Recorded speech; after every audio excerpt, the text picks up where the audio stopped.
Catching in on is the trend of looking deeply into employee issues, focusing on the number of hours they put in, the kind of rest that they get, the kind of downtime they enjoy, the number of vacations they get to take with their families. There are several countries all over the world who are looking into these aspects very, very deeply, including a 4-day week, which in fact is going to ensure more relaxation, less number of sick days for its employees. Are these options that India can perhaps at some point in time explore? Is it time now for India to look into some of these options? I explore in this report. Australia has it, so does France. The right to disconnect, not take calls from office after work hours.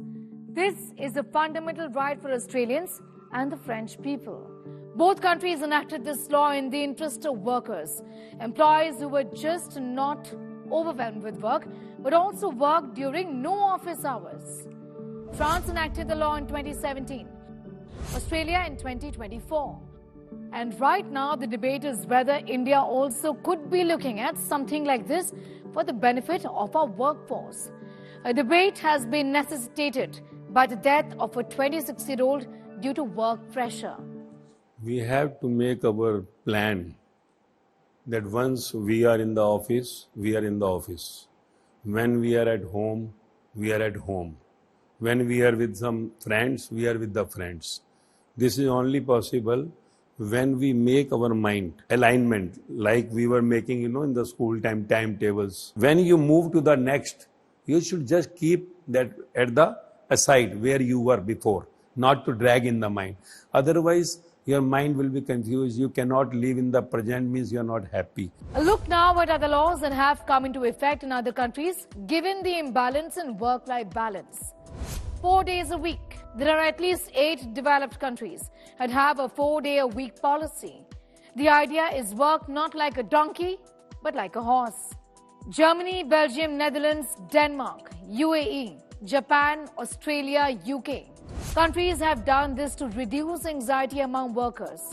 In Portugal, researchers say that anxiety reduced by over 20% after implementing a 4-day work week. Britain noticed a 60% drop in sick leaves after implementing a 4-day work week. Japan believes in karoshi, which is death by work. And for avoiding karoshi, they implemented 4-day-a-week culture. All right, a lot of people will, I know, equate this with laziness. But think about it. How ahead are these countries in terms of development? The Japanese are considered to be amongst one of the world's most hardworking people. So has laziness got anything to do with bringing down the number of days that you go to office? Is the idea, and should the idea, not be on working smart? Think about it. Career breaks or time credits? Sabbaticals. Well, taking a break while not losing your job happens in India as well. I do agree. But imagine this being mandatory and as part of the list of rights that employees can perhaps enjoy. Lastly, time spent at work. From the Narayan Murthy and the Elon Musk school of thought, where I absolutely do not come from, there is chatter about more than 70 hours at work. The problem is there is no life then. According to the latest data from the International Labour Organization, the average Indian worker clocks 46.7 hours every single week, placing the nation among the top countries with the longest working hours. We're not that bad though in this ranking. Bhutan is actually leading with an overwhelming 61% of its workforce, surpassing the 49-hour threshold. Other South Asian countries like Bangladesh, which is at 47%, Pakistan at 40%, also feature prominently in the top 10, underscoring a regional trend of extended working hours. But that is still worrying. I mean, look at this.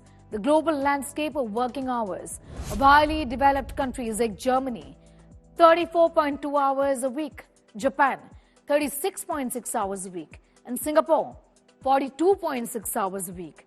They report much lower instances of excessive working hours, indicating that robust labor policies can balance productivity with worker well-being. Is this rocket science now?